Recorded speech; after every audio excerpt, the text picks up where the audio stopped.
Coming up, I'll discuss the fall of Europe, which I'm going to term Europe R.I.P. One of America's great mathematicians, a fellow named Terrence Tao, attacks the Trump administration for cutting his department's federal funding. I want to argue that Tao and others have brought this on themselves. And I'm going to review an exchange, a social media exchange I had with a black woman who, oddly enough, accuses me of being too hard on the racist Southern Democrats of the 19th century. Wow. If you're watching on YouTube, X, or Rumble, listening on Apple or Spotify, please subscribe to my channel. Hit the subscribe, the follow, the notifications button. I'd really appreciate it. This is the Dinesh D'Souza podcast.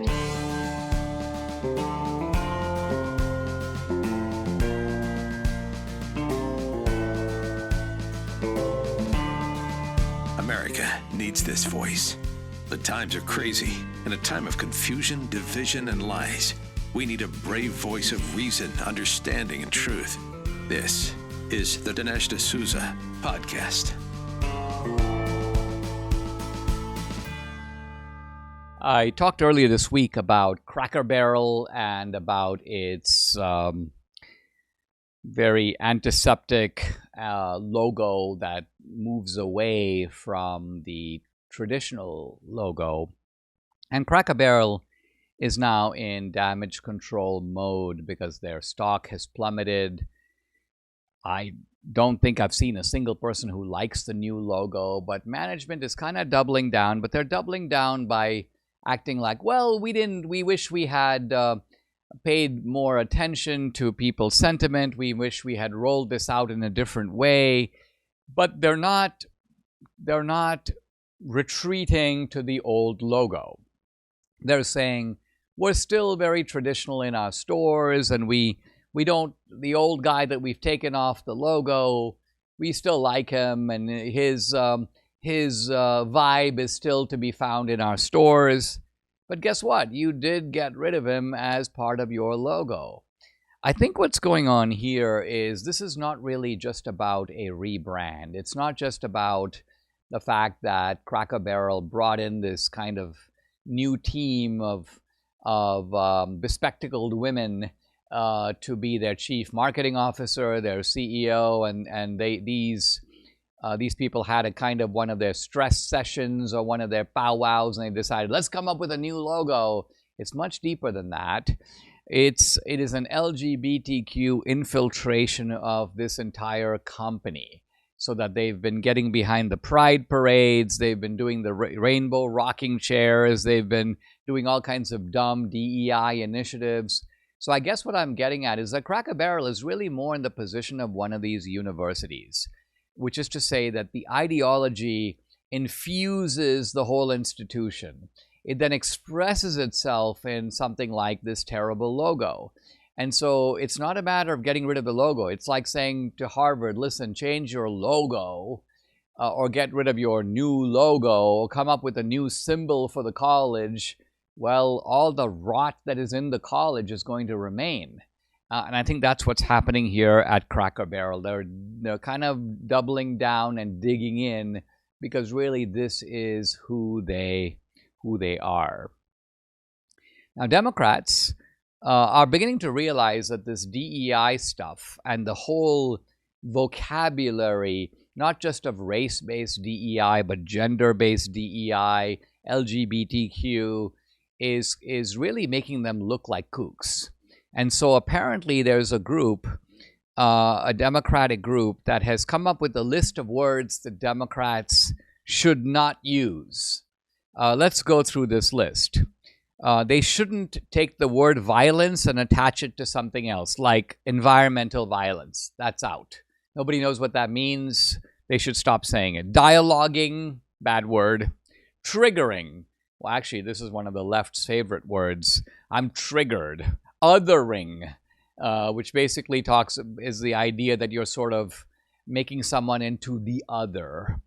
Microaggression, body shaming, subverting norms, cultural appropriation. Cultural appropriation is kind of like, you know, someone shows up, for example, and they're wearing, they've got a hat with the head of an Indian brave. Oh, how dare you engage in cultural appropriation? The Indian symbol belongs only to American Indians. Only they are allowed to wear that kind of hat.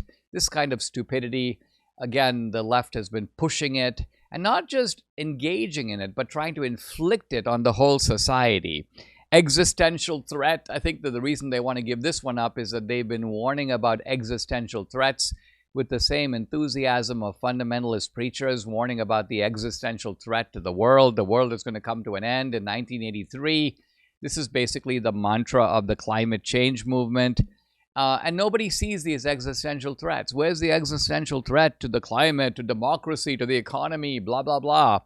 Radical transparency, the unhoused, in other words, not the homeless, but the unhoused. Food insecurity, housing insecurity, person who immigrated, birthing person. I could go on. Allyship, BIPOC, involuntary confinement, which basically refers to putting criminals in jail. So Democrats have realized that these are words that they shouldn't be using, but here's my point.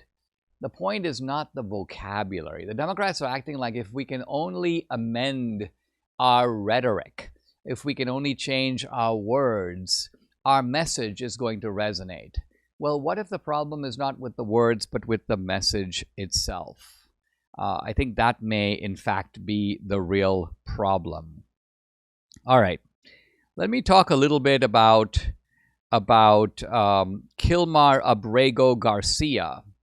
He has been arrested again, and once again, the left, led by what appears to be Kilmar's personal champion, Senator Van Hollen of Maryland. This guy's like, I'm tracking what's happening to Kilmar Garcia. I want to make sure that this man gets due process. I want to make sure.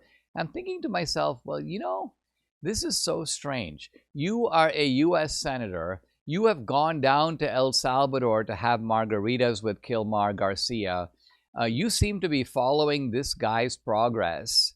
And could you say the same of any of your other constituents? In other words, you've got lots of people in Maryland, U.S. citizens, who would like some attention from you. They have all kinds of issues, sometimes personal issues, sometimes broader issues. Hey, I didn't get my Social Security check, or this or that. Can you honestly say that you have devoted as much time as you're giving to Kilmar Garcia to any of them? I would venture to say that the answer to that question is probably not, which is a way of us seeing so clearly that for Democrats, these illegals, illegal aliens, and ideally illegal aliens who are in some trouble with the law. I mean, this is the guy who's accused of being a trafficker, and that doesn't in no way deter Senator Van Hollen from treating Kilmar as a poster boy for rights, a poster boy for due process, a kind of embodiment of constitutional values. There was some talk about deporting Kilmar Garcia to Uganda.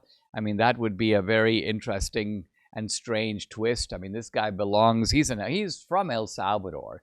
The Trump administration tried to send him back. The left put up such a shriek, and the judge ordered him to be returned. So wouldn't it be ironic if this guy, who actually would probably be okay in El Salvador, his native country, is sent to Uganda, where he would be a complete misfit, where probably his prospects would be worse than they would be in El Salvador? Certainly, I think the Trump administration is determined not to let this guy stay in this country. And since he is admittedly illegal, there's no question that he is illegal, there is no obligation to keep him here. There may be some debate about what to do about him. Should he be charged here and tried here? Should he be sent to a prison in El Salvador? But the idea of merely sending him away, deporting him, removing him from the country, I can't see how a judge can stop that, and that is what the Trump administration seems determined to do. I want to talk a little bit about Europe, and I want to comment on a very interesting observation I saw the other day, which talked about Europe and the Soviet model. And it also talked about Western Europe and Eastern Europe. Now, here's what I mean by the Soviet model. The Soviet model is often thought to be a kind of ideological communism. And the Soviets did present it that way, that we're following Marx, we're establishing a communist society. In many ways, they tried to do that. But in another way, the Soviet system was just characterized by inertia, bureaucracy. Nothing really got done. A massive administrative state. All the industries of the society are kind of operating in sync with the state. And if we describe the Soviet Union that way, it's not that different from how a lot of institutions operate in the West. Not, by the way, just in Europe, but even in the United States. Look, for example, at something that is in some ways very European, which is high-speed rail. The Europeans are always boasting about high-speed rail. You don't have enough high-speed rail in the United States. Well, they were trying to build high-speed rail in California. 30 years of planning, lots of construction work, $38 billion spent. How many miles completed? Basically less than 120 miles. About a 2-hour drive. And already falling apart. How many tickets have been sold to this high-speed rail? 0. So this is a classic Soviet-style operation. They extract resources from the people. They deploy it to something that is supposed to be vaguely collectivist or statist. It doesn't exist except in the kind of fantasy of the planners. There's no actual functioning rail system that's even there. And yet so much money, so many resources have already been devoted to it. But of course, there's a parasitic class of planners, bureaucrats, politicians, all of whom have benefited along the way. So these resources have gone somewhere. Somebody got paid. Somebody got contracts. And so from the point of view of the administrative state, this is not a failure because they got to leech off the system, and that is really what they do. Now, the other thing I wanted to comment on with regard to Europe is this, and that is that in the era of the Cold War, which, by the way, I've been covering in my discussion of my Reagan book, there was Eastern Europe and there was Western Europe. And Eastern Europe was in the communist orbit. Countries like Czechoslovakia, Romania, Poland, these were de facto under Soviet control, Hungary, and so on.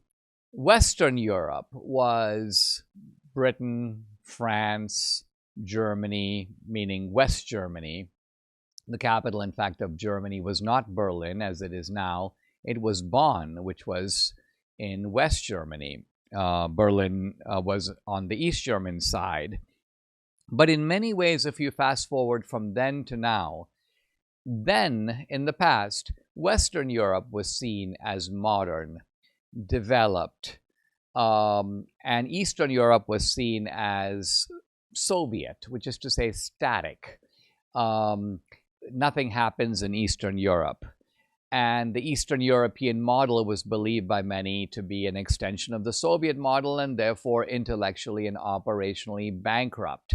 Western Europe was seen more as part of the forward thrust, along with the United States, of development and of progress. But how different things seem today. And by this I mean, it's almost as if the two Europes, Eastern and Western Europe, have exchanged places. Look at Western Europe now. The model seems to be decadent, morally, socially, institutionally. State services are uniformly bad. Social trust has disintegrated. Western Europe is run by these elites that meet in Brussels. They seem disconnected from the population. They treat popular opinion as a nuisance that needs to be suppressed. There's all kinds of corruption, and much of it now is not even that hidden. It's like institutionalized, it's formalized, you can see it, but people feel they can do nothing about it. You seem to have an independent media, but it's not independent at all. It seems to be an extension of the managerial bureaucracy. The media essentially is a form of propaganda. And even elections in Europe, Great Britain has Brexit, but they do not in fact exit from the EU. There's a kind of partial exit, and even that appears to be somewhat questionable. So people vote for things, and yet nothing changes. And or the candidates that they vote for are somehow sidelined, or they're declared ineligible to run, or the election itself is postponed or canceled. And meanwhile, in Eastern Europe, you begin to see not the full development of vitality yet, but Eastern Europe is doing in many ways better than Western Europe. Look at a country like Poland, for example, or like Hungary. Here you seem to have more impressive economic development. These countries are coming up. Now, they're not as rich as France or Germany or England, but the way to look at these societies is not just in terms of like who's better off, because there's no question that Western Europe got a massive head start. The question to ask is who is ascending and who is descending. You know, you look, for example, when you're looking at escalators at an airport, one escalator is ascending, it's coming up. The other escalator is descending, you go on it when you want to go down. I would argue that Western Europe, by and large, is descending. It's on its way down, it's on its way out. But Eastern Europe is ascending, and that is not something that one would have expected, and yet it is something that is occurring. Let me now change gears and talk a little bit about mathematics, about universities, about UCLA, and about what some people, a guy that many people consider to be perhaps the most brilliant mathematician alive. It is a fellow named Terrence Tao, T-A-O. You can look him up on YouTube. He is a prodigy. He was a prodigy at a young age. He grew up, I believe, in the Philippines. He developed a very early interest in math and a phenomenal capacity for math. But it's one thing to be a, quote, math whiz. It's another thing to have a deep understanding of the mathematical structures, not just the abstract structures themselves, but also the way in which mathematics becomes a transcript, a hidden description of the way that nature itself operates. Now, this is by itself an interesting subject. There was a Princeton physicist many years ago who wrote an essay called The Unreasonable Effectiveness of Mathematics. And what he meant by this is that the universe, for reasons that we don't know, and we can't give a reason, the universe kind of follows the script of mathematics.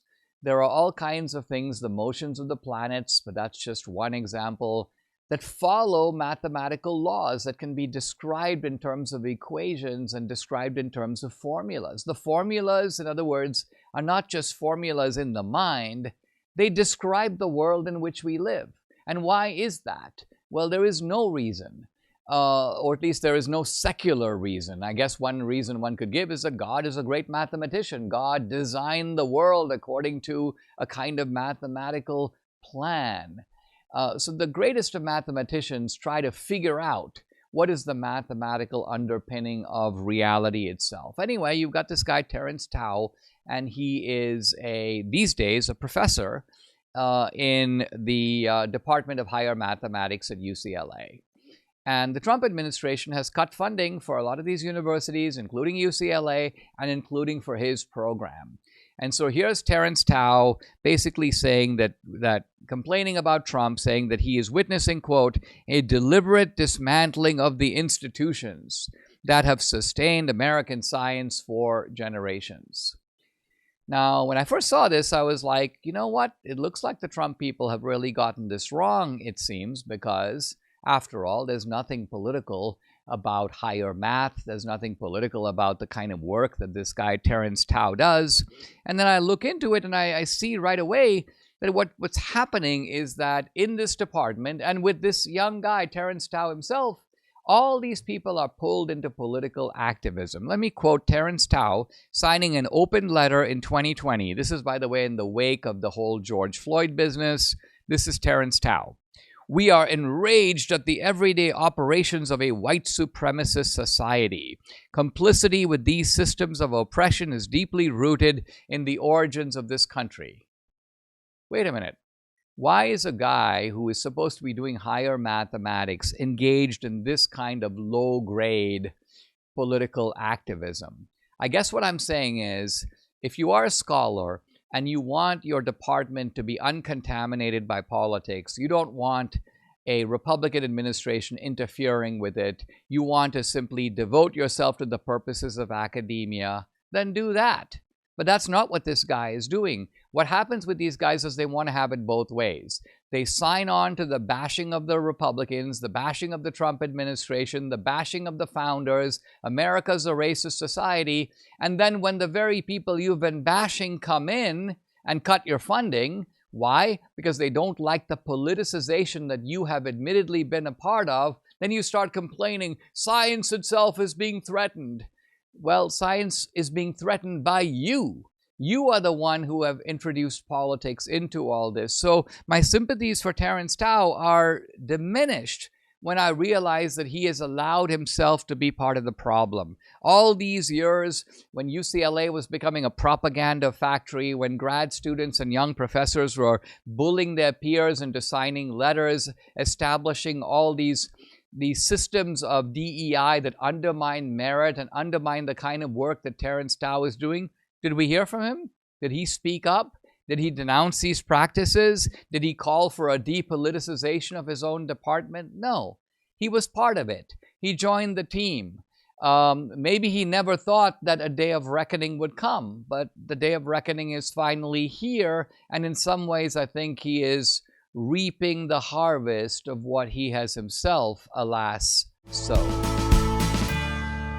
Mike Lindell tells me a major retail chain just canceled a massive order, leaving MyPillow with an overstock of classic MyPillows. But hey, their loss is your gain. For a limited time, MyPillow is offering their entire classic collection at true wholesale prices. So get a standard MyPillow for just $17.98, upgrade to a queen size, just $22.98, king size, $24.98.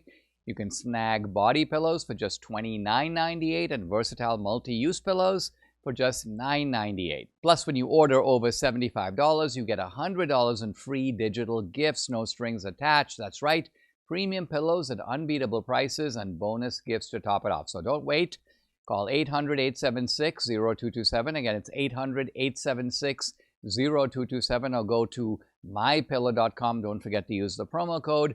It's DINESH Dinesh, and you can grab your standard MyPillow for just $17.98 while supplies last. Guys, if you'd like to support my work, I'd like to invite you to subscribe to my Locals channel. I post a lot of exclusive content there, including content you won't find anywhere else. On Locals, you get Dinesh Unchained, Dinesh Uncensored. You can also interact with me directly. Each week, I do a live weekly Q&A every Tuesday. No topic is off limits. I've also got a movie page up on Locals, documentaries, feature films. It has 2000 Mules, Police State, Vindicating Trump, Trump Card, our only feature film called Infidel, starring Jim Caviezel, and big movie coming out in October. You're not going to want to miss it. Hey, if you're an annual subscriber, you can stream and watch this movie content for free. It's included with your subscription. So check out the channel. It's dinesh.locals.com. I'd love to have you along for this great ride. Again, it's dinesh.locals.com. Guys, the topic of nutrition has come to the forefront culturally, politically, and it's something that not only concerns us as a society, but concerns us individually, our own families. I have a guest, I think a new guest, Ellie Hirsch. She is a certified nutrition expert, a health and wellness advocate, and she's here to talk to us on behalf of Brightcore. You can follow Brightcore on X at mybrightcore, the website mybrightcore.com/Dinesh. Ellie, thanks for joining me. I really appreciate it. One of the topics that I've kind of learned about, to be honest, through Brightcore, and it's freaked me out a little bit, is this whole, this whole topic of these so-called microplastics. Yes. Now, I mean, I know that we live in a society where, there's a lot of plastic, right? Hmm. And that's something that makes modern society quite different from earlier traditional societies.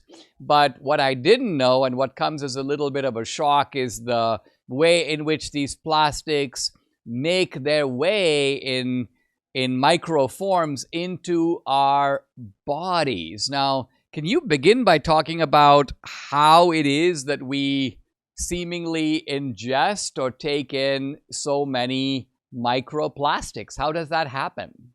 Well, microplastics, which is about the size of a sesame seed, and nanoplastics, which you can't even see even with specific instruments, they are everywhere. They cannot be avoided. Okay. I mean, they are in our foods, they're in our water systems, right? 94% of water, tap water, and bottled water contain microplastics. Even if you try to filter it out, they are still going to be there. They are everywhere. They're in our soil, and then it just kind of goes up the food chain from there. So they're in our clothing, polyester. They're in our furniture. They are literally everywhere. You can't avoid them, and that's what's scary. And is it the case that, let's just say, for example, I'm drinking water from a bottle. Hmm. When you say that they are in there, does the water kind of scrape the plastic off of the bottle? And is that how it gets into my system? Or is the plastic somehow in the water itself? It's both. Okay. So even when you try to filter out water, so filtered water, so they say in plastic bottles, that water contains microplastics. And then yes, where it's housed, which is the plastic, also creates more microplastics. So you're kind of getting hit from every aspect, and you cannot avoid it. And it's in the food we eat. And what's crazy is that the average person, they're looking to ingest 11,500 microplastics. Okay. And if you are a big eater of protein, you're looking at 3.8 million, because 88% of the meats that we eat, the seafood that we eat, even vegetarian meatless options, they contain microplastics. So you can try to do things, but it's not easy because they're there. Elia, a normal person listening to this would say, well, like, why isn't this like banned? Like, why hasn't the government outlawed it? What is the FDA doing? How do they allow this to occur? Is this something that has just, because of the omnipresence of plastic in our society, they were like, there's not a whole lot we can do about it? How did we get to this point where we are even dealing with this kind of a problem? Well, I mean, RFK Jr., okay, he is making America healthy again, okay? He's bringing these issues to the forefront. He's talking to the FDA about it. He's doing something. And I had not heard of that ever before. So I am so happy that he is on our side and he is bringing this to people's attention. It's all about education and making changes. We can't change everything, right? I mean, it's in the air we breathe. It's in the soils, okay? And so those type of things, you just can't help it. There is just, so much more plastic these days, like you said, right? We're just consuming more items that are in plastics, and they're just, they're being made of everything. So it's really hard to avoid. But I feel good about, our government right now, okay? Not so much in the past, but right now, that they understand it. And so much so that RFK Jr.'s regimen, his food he eats mostly contains meat and fermented foods, which I will get to later, which is really, really important. And we'll get there in a bit, but that's where this all culminates.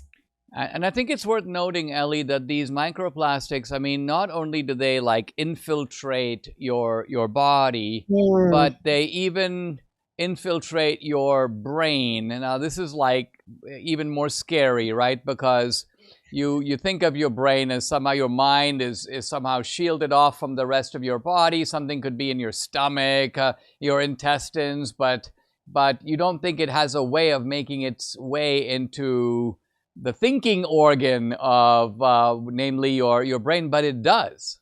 Yeah, I mean, Americans are, I would say at this point, probably ingesting 6 times more microplastics than they were back in the 90s, okay? And nothing is protected. So this is an interesting non-fun fact, but our brains right now, because of all of these microplastics we're consuming, it's not 100% human. And when you say that, you're like, what?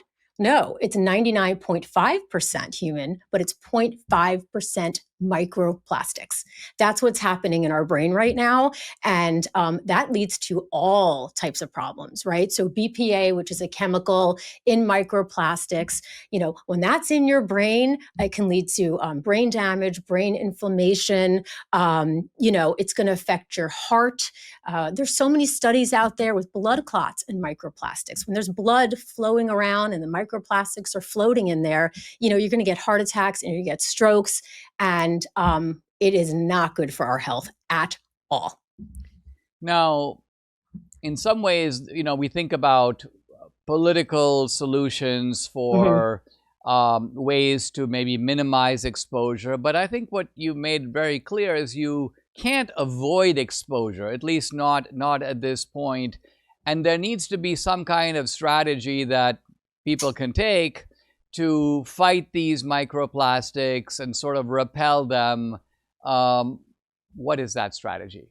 Well, I mean, we as humans, we can only control what we can control. Obviously, education is very important, right? Again, I mentioned the government, RFK Jr., the fact that they're doing something about it, I mean, that's a huge step, okay? But you may not want to wear as much polyester as you've worn before, right? Because polyester contains BPA and, the workout clothes, yoga clothes, those tight kind of shirts that men wear to work out, when BPA meets up with heat, that's what activates it. So maybe you don't wear as many, polyester clothes. And those are, maybe that's one thing you can do to make yourself feel better. You're still ingesting it, right? But what can we do on the inside to really help? Because we know they're in your body. So once they're in your body, what can we do to kind of get rid of them, right? And, as I was mentioning before, in RFK's diet, it all comes down to fermented foods, okay? Specifically kimchi. And I believe you're going to put a graphic up about kimchi and Bacillus pumilus. And what that is, it's a unique bacterial strain of kimchi, one of 900. And it's the only thing that can degrade microplastics, right? Which is such a powerful statement because, wow, now that we know that, then we can tell people how to protect yourself, right? I mean, it's hard to be proactive, but you can be active by eating kimchi. Now, we all know that not everyone's going to eat 5 bowls of kimchi a day, okay? It's obviously a Korean staple. Another fun fact is that Koreans live 6 years longer than Americans, okay? They eat this stuff, morning, noon, and night. Now, that's just not realistic. I love kimchi. Not everybody loves it, even knows what it is. It also has a ton of salt in it, right? So we don't want to introduce high blood pressure and other problems. But kimchi is the king of fermented foods. It is a superfood, and it's really important. And I think what you're saying is that if you can find a way to have kimchi, not necessarily by making your local Korean restaurant your breakfast, lunch, and dinner stop. Right. And there is such a way, and that way is the way of taking kimchi, actually making it very benign by putting it in a capsule, right, where you can take it and you're done with it, and you get your kimchi. Talk about that, and talk about how people can go about doing that.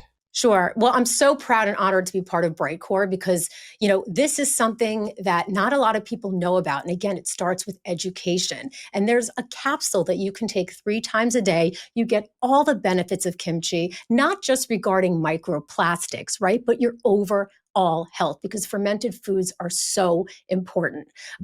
We know that they're antimicrobial, antibacterial. All these fancy words is a simple way of saying they keep away the bad guys, right? So what we can control, we talked before about what we can and can't control, is our microbiome, right? Our gut, right? And we know that 70 to 80% of our immune system is housed in the gut, and the gut protects everything. And, this pill, this capsule, it's 100% natural.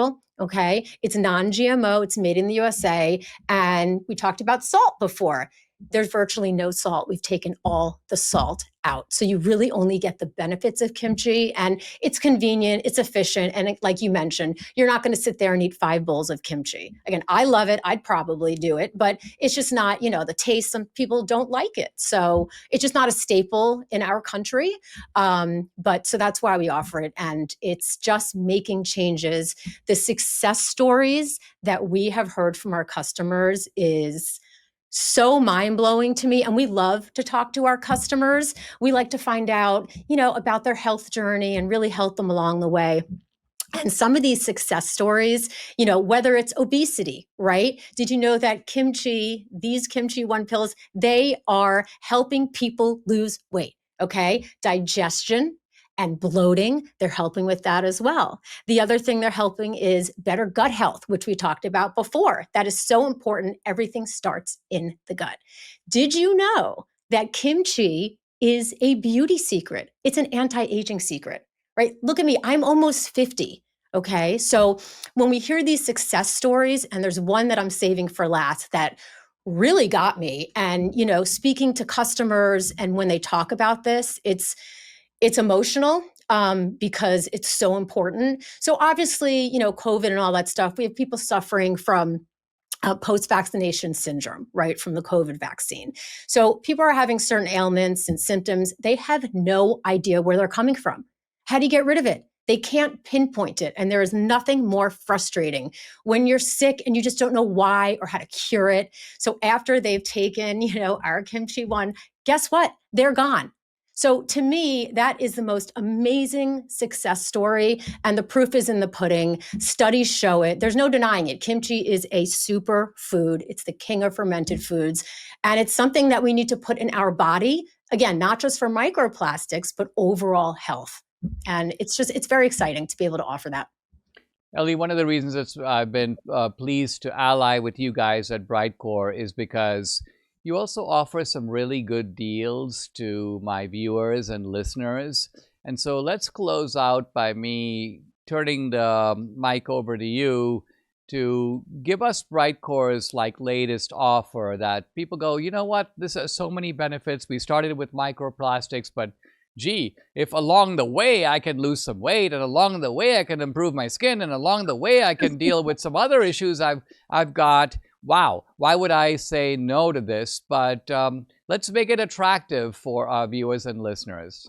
Oh, absolutely. We have some incredible information to share with you. So if you go to mybrightcore.com/Dinesh, okay, Dinesh, which you obviously know how to spell your name, basically you get 25% off your order. That's mybrightcore.com/Dinesh, which is wonderful, right? But I've mentioned so many times about the fact that we love to talk to our customers, see what they're up to, make sure that this product is right for them. And of course, hear their success stories. So if you call instead of go online, and that number is 888-927-5980, we can give you up to 50% off plus free shipping. And the first 100 callers gets a complimentary bottle of D3, which contains K2.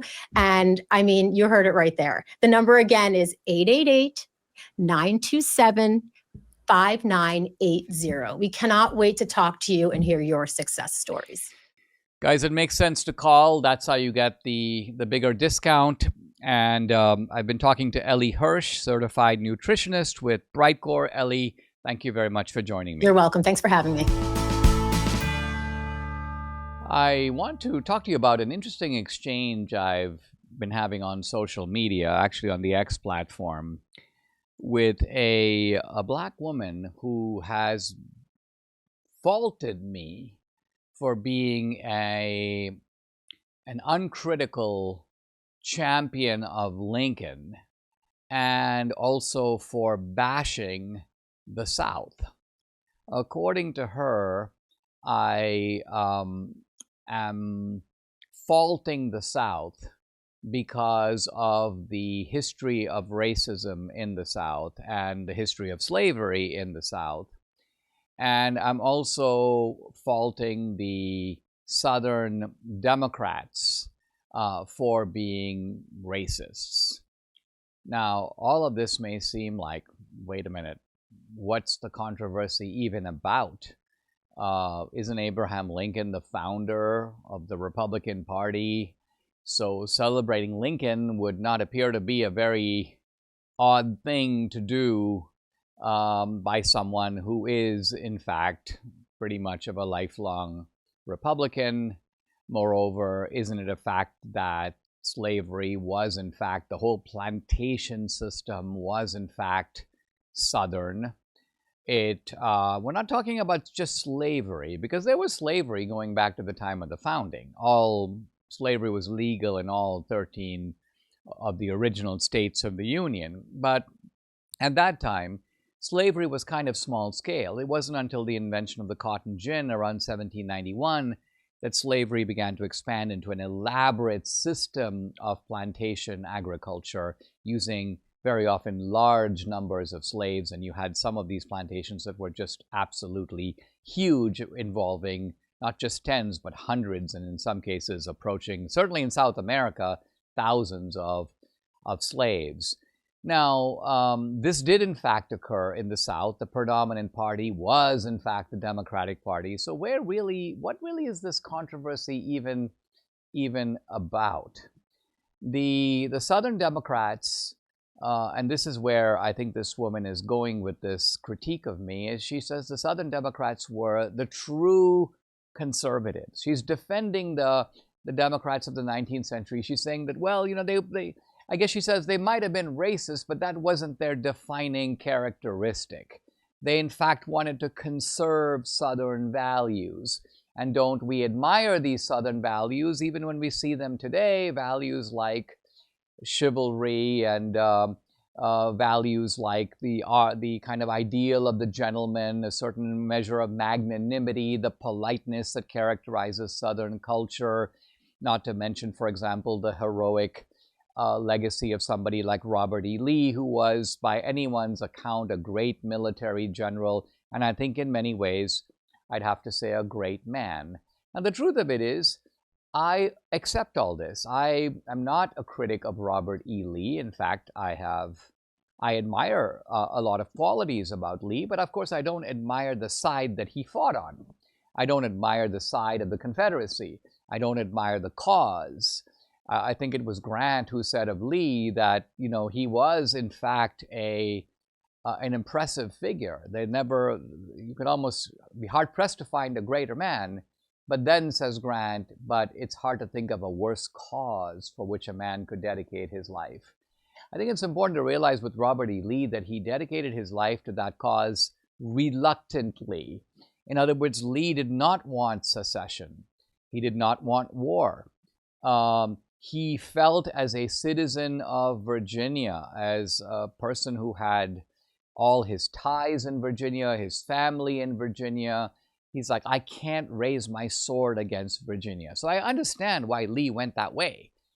But Lee's reluctance shows you that he also knew that he was enrolling ultimately in a cause that he did not support, namely secession. And look, we shouldn't confuse the good qualities of the South that we see today. I mean, it's not in a way an accident that the Republican Party today has its base in many ways in the South. We're not exclusively a Southern party because we have strength elsewhere, including in the West.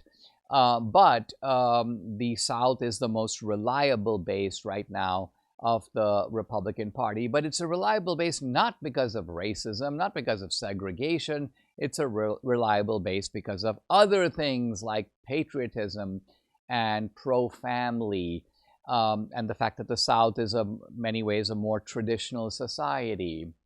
Now, when we talk about who are the real conservatives, the North or the South, there are two separate meanings of the word conservative that are being elided or jumbled together. Sure, Jefferson Davis, who was the head of the Confederacy, Jefferson Davis was a conservative in that he wanted to conserve the plantation system of the Old South. So he was a conservative in that sense. But when you use conservative in that operational sense, just somebody who wants to conserve something, well, I would say that today's Democrats also want to conserve things. What do they want to conserve? They want to conserve the modern plantation system that they set up, starting with FDR. They've now set up a new type of plantation system. It's not just for blacks, it's for Latinos, it's called the barrio, it's for American Indians, it's called reservations. So the Democrats today have an expanded plantation model. But that plantation model goes back almost 100 years. It began at least in the 1930s, and it's been continuing through the Great Society, and Democrats want to conserve that. Democrats also want to conserve a lot of the ideals of the 1960s. The sex, drugs, and rock and roll, the bohemian lifestyle, as what Debbie calls the Moulin Rouge Society. The Democrats are trying to conserve those ideas. They're trying to conserve DEI. They're trying to hold on to affirmative action. Does that make Democrats into, quote, conservatives? No. So the distinction I'm talking about is the operational conservatism that simply makes one want to conserve something. And that's not conservatism in the sense that we understand it today. Conservatism today is understood substantively. If there's any aspect of, quote, conserving, it's conserving ultimately the ideals of the American founding. We are conservatives. We are trying to conserve that. The broader issue here is that whenever you're conserving something, you can never say, I want to conserve the past just as it was. That would make conservatism into an absolutely impossible pursuit. Why? Because frankly, none of us can hold on to the past just the way it was. Can you hold on to the past just the way it was when you were a kid? No. That past is gone. You're not the same person as you were when you were 12. And so you cannot get it back like that. Usually when you say, I want to conserve the past, what you mean is there were a lot of good things that happened in the past. There are a lot of good ideas, a lot of good values, a lot of good principles. I'm going to conserve those and apply them to the new situation in which I find myself now, which is by definition different than the situation you faced before. That was the Lincoln approach. That's why in that sense Lincoln, and Lincoln himself, by the way, did not hesitate to call himself a conservative in the sense that I have now described it. So anyway, we're having this, these days, any kind of substantive conversation is quite rare in social media. A lot of it is about memes. A lot of it is about just splashy back and forths. A lot of it has to do with something that, this guy was interviewed by Megyn Kelly said that, and everybody is outraged, or Cracker Barrel has a new meme and we don't like it. But discussions of history, of ideas about the true pedigree and ancestry of the two parties, this is actually kind of infrequent. So I'm actually glad to see this kind of a conversation when it erupts.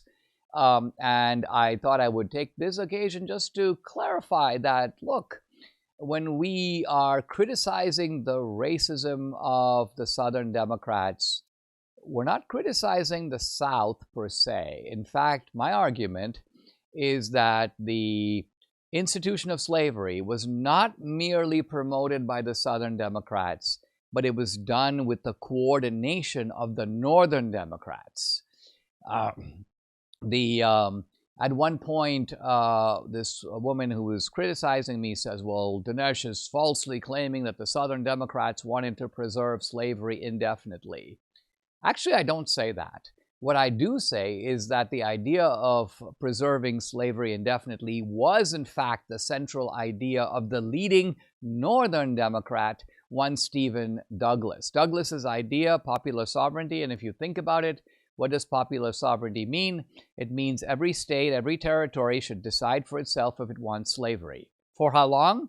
Indefinitely. And so the principle implies that if, let's say, states and territories want to decide if they want to have slavery now or in the future, according to Douglas's principle, they should be allowed to do that. It's a matter of choice. It's a matter of each community exercising its own sovereignty, certainly over this issue. So hopefully that offers some clarification in a debate that can always very often become quickly muddled. But I remain, as ever, a stalwart defender of Lincoln, the founder of the Republican Party. And it's a very interesting curiosity that the principles of Lincoln today have been abandoned by many people in Lincoln's north, in the northern part of the country. And meanwhile, some of those same principles, interestingly enough, today are more frequently found not in the north, but in the south. Subscribe to the Dinesh D'Souza podcast on Apple, Google, and Spotify, or watch on Rumble, YouTube, and SalemNow.com.